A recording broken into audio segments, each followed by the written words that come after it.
Before Season 10 starts, we're going through every division. Now, sorry about missing my video on Wednesday. I was super sick on Tuesday and Wednesday and just did not have enough strength to do any of these divisional videos. So here we are with the next divisional video, and it's in the Pacific South, our old division when we were controlling the Wolves. Now, it's changed a little bit, but not too much. We have the LA Monarchs, the Las Vegas Lightning, the Sacramento Wolves, and the Arizona Giants. Now, it's a mix of new and old teams, but let's just jump into the first team to talk about, which is the LA Monarchs. LA has had a very controversial past, especially due to their team having really bad issues with their owner and players just leaving due to not liking him. This team has only made it to the playoffs a couple of times, and they really haven't had much success in the past few years. LA is the third best team in California. Since the Wolves and the Dragons this decade have been great. They've made a great run years ago, but ever since then they have struggled. They have a project player in Dan Dodds who was drafted, and he's from Patreon, so if you want to join the Patreon, the link will be in the description down below. But also, he is a quarterback and DB. He's better on defense than he is on offense, but he's trying to become better. But this team is having issues trying to gather and rally a team around him. But other than him, they have stayed very stagnant over the years, especially with a great defensive presence like Bradford St. Pierre, but they really haven't built a really good defense in many years. They're looking to make some changes in the future, but are slacking in explosive talents. This team really needs some help with just building a good team around their star players, and they tend to pick up free agents way past when they were actually good. Now let's look at them a little more closely. And they run the power run offense with running back Jose McNeil, which we'll see in 1 second, to try to get the ball out of the hands of their quarterback Dan Dodds, who can be bad at throwing the ball, but he is an athletic talent and can run out of the pocket when he wants. On defense, they run the Tampa 2, and their best edge rusher is former linebacker, now edge specialist, Bradford St. Pierre. Years ago, he was the top linebacker in the league, but ever since he's been put at D-end, he's been not as great in a 4-3, but he's definitely still an edge presence that this Monarchs defense does enjoy. Their defense is decent, we'll look into that 1 second, but they were established in 1980 in LA, and they have not left ever since. At one point, they were one of the most popular teams in the league, but ever since their stagnant play and their stagnant team built over the years, it just hasn't been that great. Now let's look at the depth chart. Now, as you see in their offense, they have a good O-line. They have some massive holes at both guard positions, but they have a solid tackle, center, and right tackle. Now they have Rashad Burns and Isaac O'Neal at wide receiver. Burns was a draft pick just a couple years ago, and he is a speedster and is really good and can become a very good talent in the future. They have Dan Dodds at quarterback, who's obviously a good quarterback. They just need some help in making him better at passing the ball. Now, a good part of their team, but also I would say a bad part of their team, is Jose McNeil. McNeil is a good talent, and at one point he was a top 3 running back in the league. And the first year he was with the Monarchs was his last prime year, and he ended up getting injured at the end of that year, and now he's lost a lot of speed.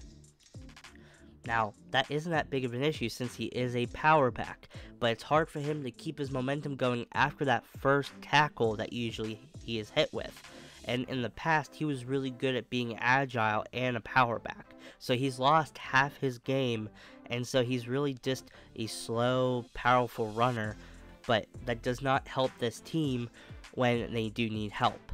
Now, on defense, they have a star edge rusher in Zach Swenson that they just drafted, and he's going to be coming off that left side, or actually the right side, if you look at them. And then you have Pierre on the other side. Obviously, don't forget Jefferson at D tackle, and in the future, I wouldn't be surprised if they turn this team into a 3-4 and move both edge rushers to linebacker. And then, they have a good middle linebacker, but that's where the best parts go. They have a, Project DB in Dan Dodds on that left side, and then on the right side, they have Bryce Holton, a former Wolves Defensive Player of the Year, in their old conference. And then last, they got underrated strong safety Will Chase. Now this defense is good, but they still need some big holes filled, and can they fill them? We do not know. Now let's get to the next team, the Lightning. They run a zone run, and their best player is Marquise Butler at wide receiver, one of the best possession/red zone threat wide receivers in the league. And their best defensive player is Hall of Famer Emil Ray's son, Hugo Reyes. He plays at free safety, but can either play at any DB position you can have. They were established in 2010. Now let's learn a little more about them. They've had many owners and many names, and many homes. But they've settled in Vegas, and now with the Lightning, they've been pretty good, especially when they had franchise Chris Young after his stint with Carolina. But since he left, their best players retiring, they've been pretty bad. They even tried Rick Tempest last couple years, and the former Golden Arm did not live up to his name. There is still no dice, and they are stuck with an older way of building teams, which is offense first, and their offense holds most of their talent, but they do have a new franchise quarterback in Fry from the YouTube comments section. They have two great tall wide receivers that ran out this offense, and don't forget the defense that has some talent, like I said, Hugo Reyes, and underrated talent stuck on a bad defense, which causes this defense to be not that great and really hard to follow through on some good runs to the playoffs. They run the zone run offense, which is really nice, especially because they do tend to give the ball to their running backs out of the backfield. Like you saw with Herman for many years. Herman led the league in receptions and yards for a long time, but he has now, I believe, retired and or just really old, so he's not really that much of a great talent anymore.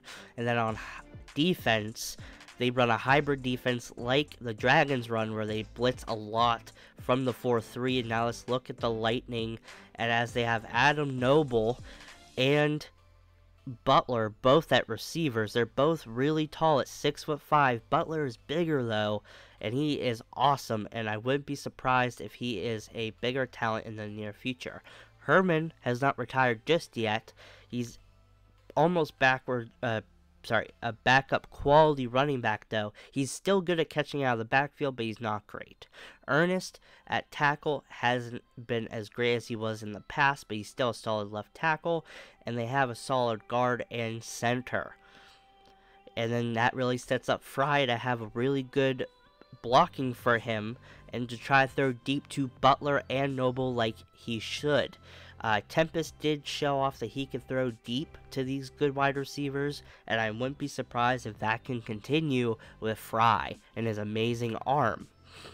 But as you see, a lot of their best players are on offense, which is good, but also bad, because that's how the league used to be, and now it's really about trying to build that defense up first and try to have a balanced team as possible. But that just isn't happening with this team for some reason. Now, they did need a new quarterback, but I wouldn't be surprised if they try focusing on defense in the near future, hopefully next year's draft and or free agency, due to a lot of people being opened up into free agency and trades the next few years. Now, let's look at the defense.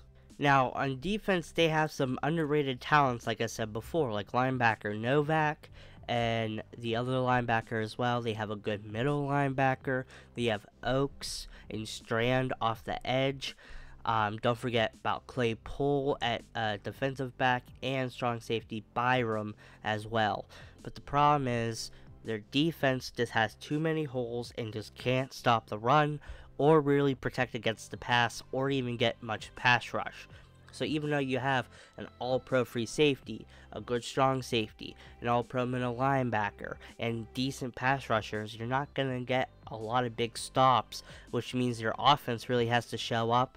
And this team, their offense is good, but it's more of their receivers just bail out deep every play. They're going to have to try to build this team up defensively to really try to counteract the Wolves or even the Monarchs. But only time will tell, and let's get into our next team. The Wolves have had a very interesting history, and as you see now, they run the shotgun offense and the hybrid defense. Their best player on offense is their center, Don Turk, and then their best player on defense is middle linebacker, Denny Parr. Now, Wolves are a very weird case, especially for the fact that we used to control them, so we have a little more insight on the team. Especially with how the beginning of the franchise of this series, the Wolves got a new owner, which was the old owner's son, and what Wolves like to do was they would stack up on a really good team and then let everyone go and just try to draft a whole bunch, get a really good team again, go on a run, and then get rid of everyone again. And they were doing that. Well, then the new owner came in, promised Montana Young that things would be better, and they were for a little bit. They even spent money on free agents for the first time, and they won a championship. And then ever since then, slowly but surely, the ownership has taken more and more of a role in building the team, and in some cases ruining it, to the point where Montana Young staked his stint with the Wolves just to get some new free agents in the mix, and it caused him to end up losing his job. And now, as you look, the ownership is getting everything they want. They have their hometown hero quarterback. They have some good players at receiver and a decent defense. But the team is, even though it's cheap, isn't that great. And now let's look a little bit more into the Wolves. The Wolves are coasting on their old success with Montana Young and their players like Don Turk, that became an all-pro center. Denny Parr, who became an all-pro middle linebacker. Marion Ray, who became an all-pro strong safety. So on and so forth. They constantly let go of the best talent since they are so cheap, and it's obviously so sad that at some point soon this team will fall really hard and find its way into the dumps again. And especially because they are looking to try to make the playoffs one more time this season before they blow everything up and try to restart with some new players around Evan McCarthy. Now let's look at their depth chart.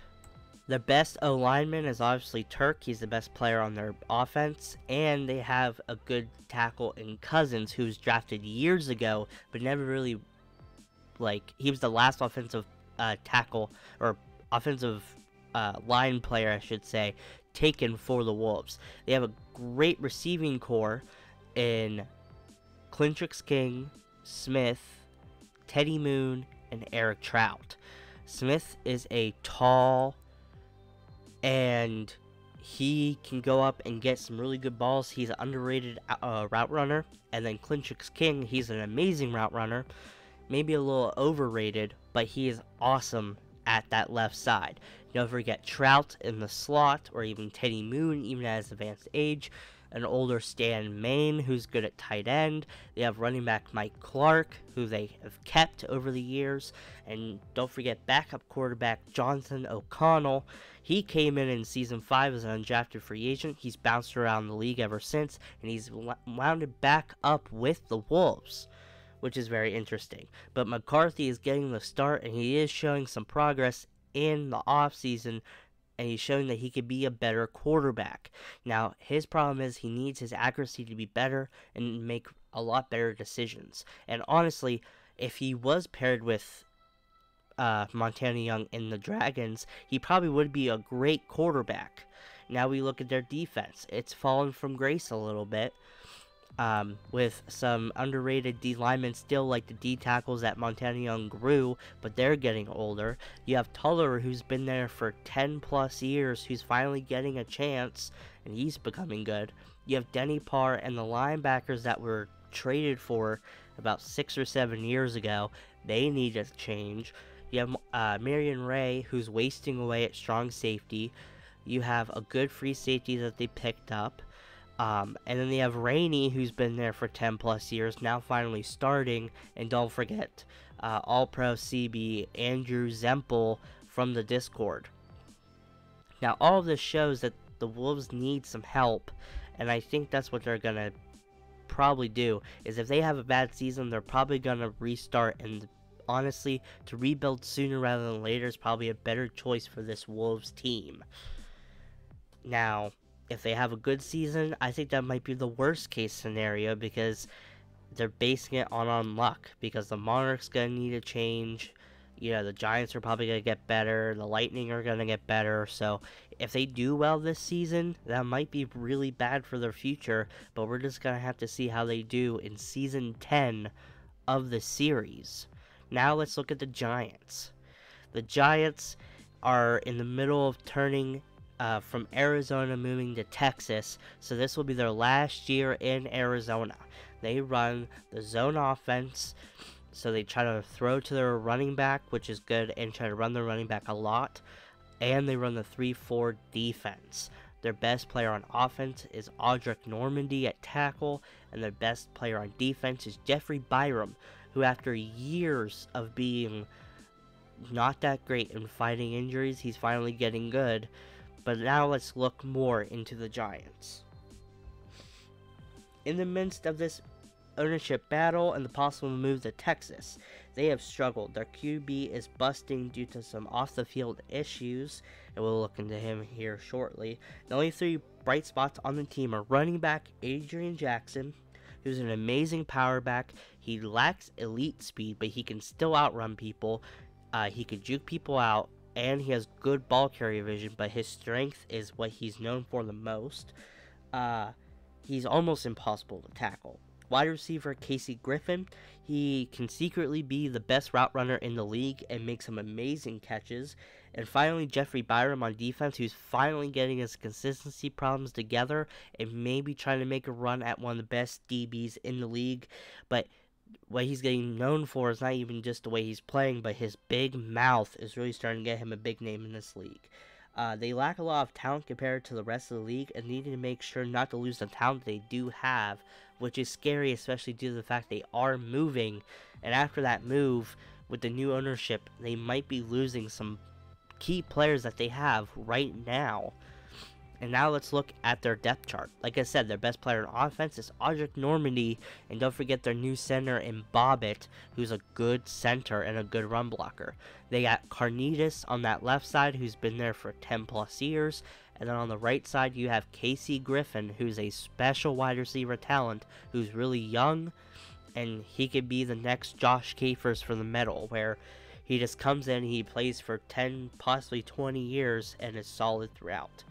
You have backup running back Childress, who's been there forever. And then you have Adrian Jackson, who's a awesome talent. Now let's look at their quarterback, Drew Lowry. He was one of the best quarterbacks in his draft class. He's one of the best quarterbacks in college. And he's completely failed so far in this league. He's not good with accuracy. He's not good. He doesn't work hard for what he needs to do, and honestly, I think he just needs some help off the field, because I don't think anyone is leading up to a good direction. Especially with having these good receiving threats and good blocking, they do need more help. Now, their defense is where they lack. Now, they still have Easton, but Easton has come out and said that this will be his last year, and Byram is starting to sound like he is getting more confidence and shutting down his side of the ball. But if you look at the rest of the team, they have the worst defense in the league. They have some of the worst defensive players. They've been there for so long, they're not even past their prime. They're at the end of their career and literally just trying to sludge on for money. Now, in the future, I do see that the new ownership, once they get control, will probably build their defense first. but it's going to be very interesting to see what they do, especially with this team having lackluster talent on both sides of the ball. That'll be it for our second divisional video, and we just covered the Pacific South. Now, next video will be another Atlantic Division, and hopefully you guys will enjoy it. I hope you guys are enjoying these team breakthroughs, you know, just to try to get through all of these for Season 10, which is going to be a very big season for this series. Now, hopefully you guys like, subscribe, and I'll see you guys next time with more videos. Peace.